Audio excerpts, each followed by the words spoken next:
economic reforms continued in the Soviet Union as the Ministry of the Gas Industry, Mingazprom, was converted into a commercial enterprise, albeit one in which the Soviet state held 100% of the shares. The new company, now simply named Gazprom, was the first such state-run corporation in the USSR, and Kremlin watchers looked on with interest to see if it would be a success and whether the idea would be rolled out elsewhere. Pakistan rejoined the Commonwealth, which it had left in January 1972 in protest at the organisation's recognition of Bangladeshi independence.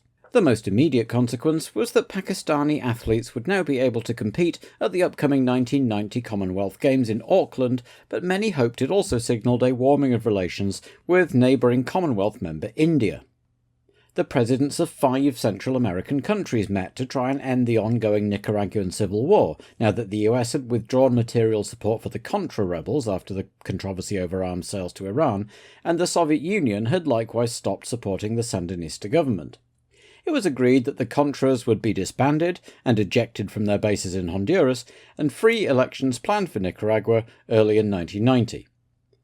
In the US, General Colin Powell became the first black chairman of the Joint Chiefs of Staff, the senior military figure in the nation, while the Financial Institutions Reform, Recovery and Enforcement Act was signed into law by President Bush, amounting to the largest federal bailout of an industry, in this case the savings and loan market, to date.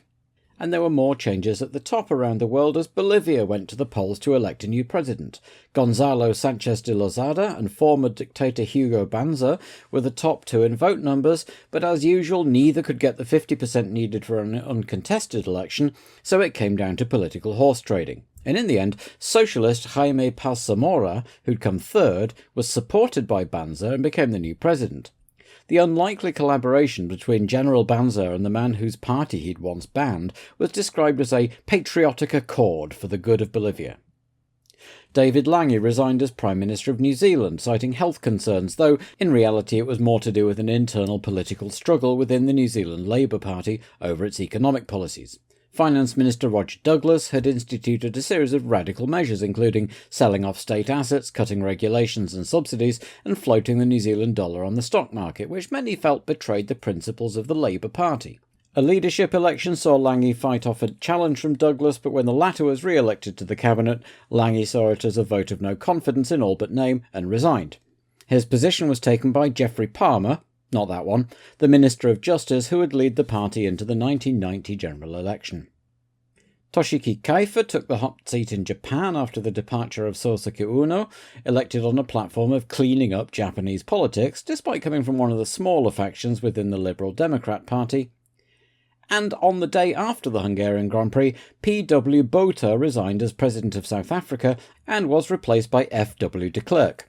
The two men had been political rivals, and an uneasy truce had been agreed earlier in the year, whereby the National Party had elected de Klerk as the new president, but Botha had insisted on his right to see out his term. In August, de Klerk made a visit to President Kenneth Kaunda of Zambia. Botha was furious, saying that Kaunda was providing the ANC with bases for their insurgency against South Africa. Unlike Lange in New Zealand, he refused to use his health as an excuse and instead made a statement in his resignation that he was being ignored by his own ministers. De Klerk was swiftly sworn in as acting president, followed by election to a full 5-year term a month later. De Klerk was widely seen as just as staunch a supporter of apartheid as Botha had been, and protest marches were planned by Desmond Tutu and Alan Boesak, but de Klerk signalled a new direction by vetoing his security chief's plans to ban and break up the march, saying, "The door to a new South Africa is open. It is not necessary to batter it down." The refugee crisis in Hungary continued to dominate the headlines as the F1 teams made their annual trip across the increasingly porous-looking Iron Curtain. Alongside the thousands of East Germans who were coming on holiday and then not going home, the government also said that it was dealing with tens of thousands of Romanians crossing the border near Debrecen. The border between Austria and Hungary had been defortified earlier in the year, but as yet the Hungarian government was hesitant to allow the refugees to leave for fear of what the East German, Romanian and above all Soviet governments might do. Nobody wanted a repeat of the tanks in the street that had crushed Hungary in 1956 and Czechoslovakia in 1968. If the F1 circus was aware of all this, there was little sign of it in the paddock, with the rumour mill still a little in stasis as it waited to see where Prost would go. Alain said he wanted to stay in F1 rather than switching to sports cars or touring cars, and with a competitive team that would allow him to fight for the title, which meant Ferrari, Williams or at a push Benetton. Ferrari, meanwhile, had said they really wanted an Italian to replace Berger, and there were certainly plenty of candidates.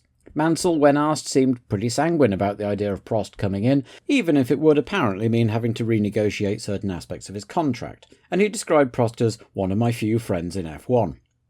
Over at Benetton, things continued to be fractious behind the scenes.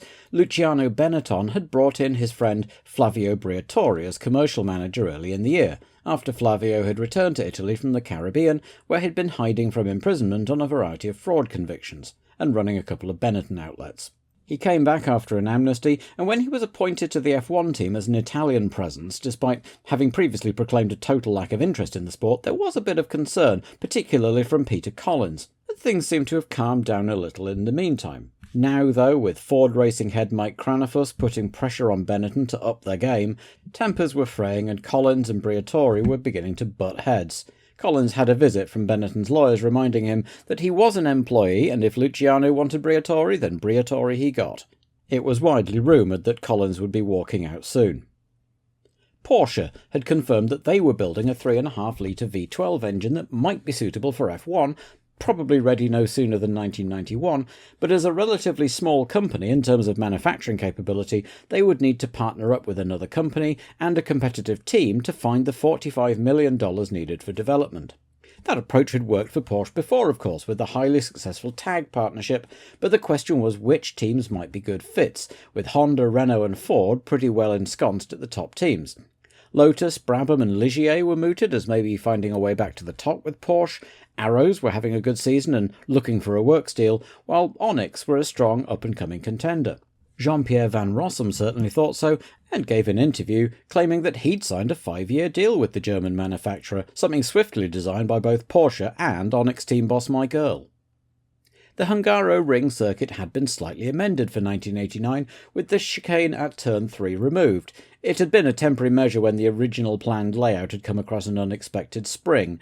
With that now sorted, the circuit was straightened out there, which would bring lap times down slightly but wouldn't change the general character of the track, which would continue to be tight and dusty and very low grip. The Arrows team had arrived with a Hungarian greeting. Borati Üdvözletel, sincerely yours, applied to the back of the engine cover. Any idea why? Let me know. While Gerhard Berger had arrived under a bit of a cloud after his boss Cesare Fiorio had criticised him for holding up Mansell in the early stages of the German Grand Prix. As one journalist observed, he must be realising how Alboreto had felt last year. The Lotus team continued looking much happier than they had all year, the new management bounce still in evidence, and hoping the tight confines of the Hungaroring would mean their power disadvantage would mean less, while Zakspeed were looking distinctly gloomy as testing had shown that the Yamaha engine was developing just 547 horsepower compared to the 600 of the Ford DFR or the 650 of the top-of-the-line Honda V10. Rumours said that the Zakspeed-Yamaha partnership wouldn't last much longer, with West probably also on their way out as sponsors, but the Japanese engine builders reaffirmed their commitment and talked of 1989 as a tough but necessary development year. Another team in turmoil behind the scenes was Real, where volatile owner Günther Schmidt had been working his magic again and several key figures had left, while Onyx announced that both Gasho and Johansson had re-signed with the team for 1990. And so, eventually, it was time for practice and pre-qualifying, as everyone tried to get their setups right, and for the 4th time in a row, it was an Onyx on top in PQ, with Johansson a 2.25 faster than anyone else. Second was Piercarlo Ghinzani, the first time he'd made it through, with Alboreto and Gasho taking the other 2 spots, leaving Philippe Alliot to catch up with his old teammate Dalmas for the rest of the weekend, while Raffanel failed to post a proper lap at all after a series of car problems. While everyone had expected Hungary to be a closer affair and less of a McLaren benefit, Friday afternoon's first qualifying session certainly set the cat among the pigeons, as Riccardo Patrese was over a second quicker than everybody else. And the everybody else was led by Alex Caffey in the Dallara, 3 tenths ahead of Prost, and Senna down in 7th. Ayrton found a better setup overnight and went quicker on Saturday, but still couldn't beat Patrese's Friday lap, and Ricciardo had the 3rd pole position of his 186 race career to break McLaren's 17 race pole streak. Senna was second. Caffey went better on Saturday to hang on to a fantastic third on the grid, Scuderia Italia's best ever qualifying by some margin, just 2 races after failing to pre-qualify at Silverstone. Boutsen was alongside Caffey in 4th and Prost back in 5th alongside Berger. Ferrari just hadn't found the right setup and both their drivers had struggled for pace. Nannini was 7th alongside Modena, then Warwick and Martini in Minardi's joint highest ever 10th. Alesi was 11th after getting a slap on the wrist for brake-checking Mansell, who lined up 12th having decided to spend qualifying dialling in his race setup instead. He was just ahead of the March pairing, while Chiva found the car much better suited to the track here and was 16th, with Piquet disappointing 17th, a couple of spots ahead of Nakajima. Both Onyxes made the grid, as did Ghinzani for the first time this year, with Pirro and Alboreto, in pain from a cracked rib, lining up at the back. The Ligier car just didn't suit the circuit at all and neither of them qualified, and the Reals were adrift at the back once again even before Weidler was found to have an illegal rear wing and the team was fined $5,000.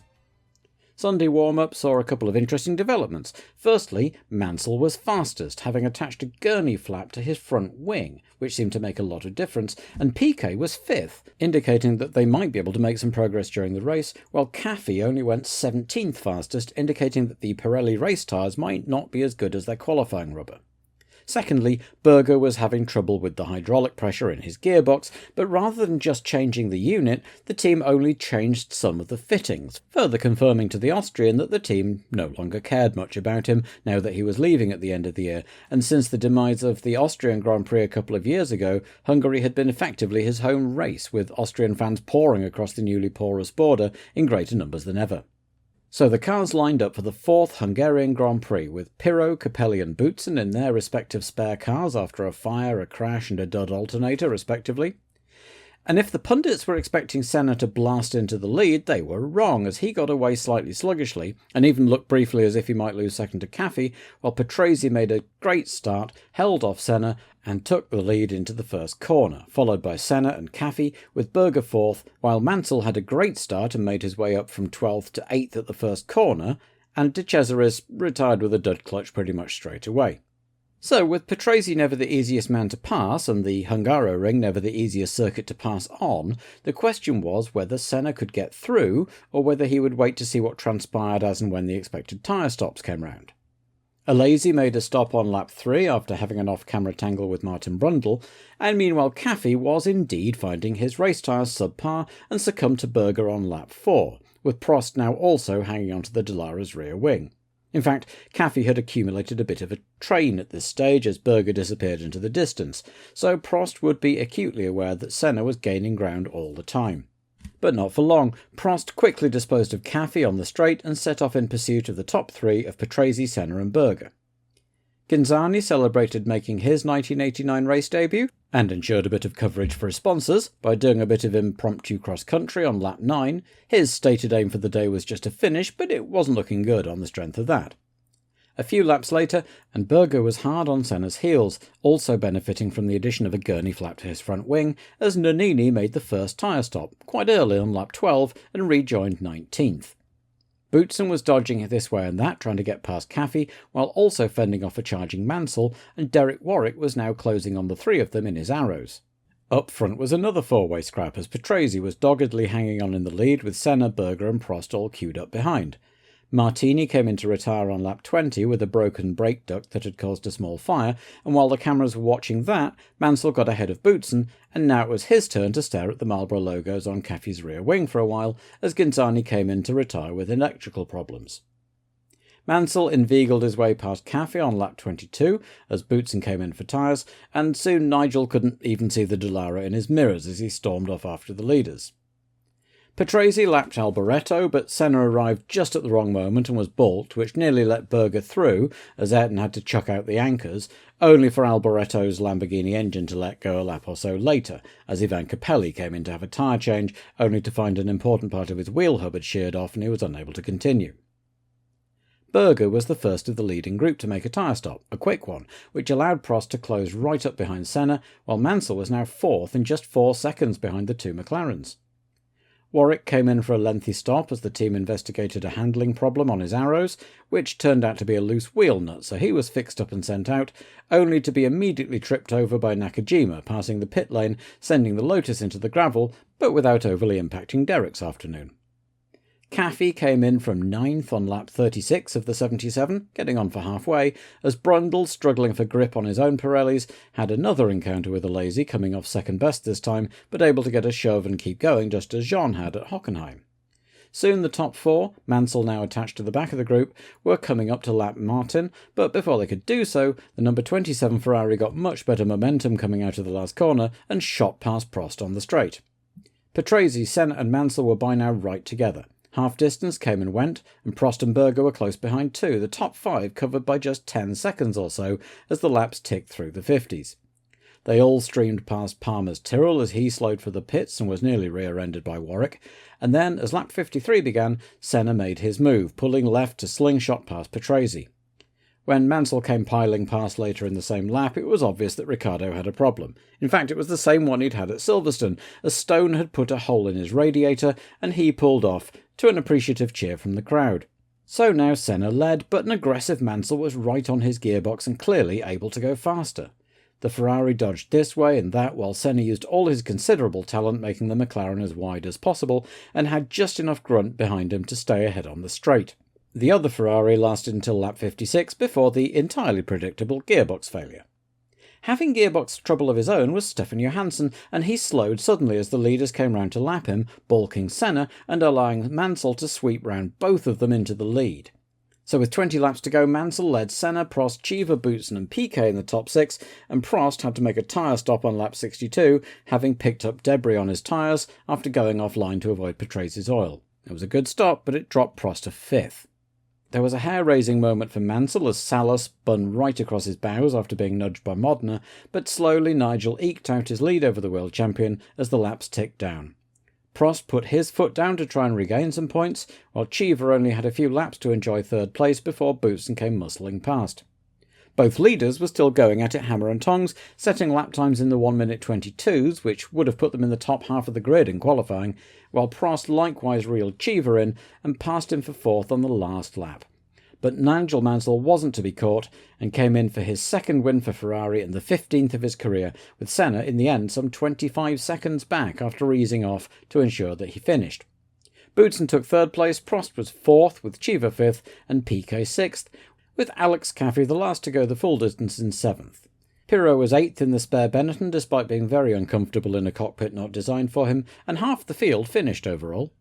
Mansell enjoyed himself on the podium, as you would, but Ayrton Senna looked subdued and left before the champagne spraying. It looked like sour grapes, but he had said before the race that a close friend had died and he wouldn't be celebrating on the podium anyway. It had been a cracking race, with close racing all the way through, and when the dust settled, not only could Mansell look back with satisfaction at a great drive and what he later described as his best overtake of all time, while most in the paddock could just enjoy that for the first time in quite some time McLaren had just been beaten fair and square on the track. If Nigel Mansell had been popular with the Tifosi before this weekend, it thoroughly cemented his reputation as Il Leone, as he was becoming known. Nigel has consolidated 3rd place in the table, with Senna making up just 3 points on Prost, while Ferrari was starting to close the gap to Williams in 2nd place in the constructors' table. But next up was Belgium, home track of Williams' Thierry Boutsen, who would be keen to add to his maiden win earlier in the year, and the team would be just as keen to prove that Patrese's performance in Hungary wasn't a fluke, and that if the cars could go all the way, they could also be a winning threat.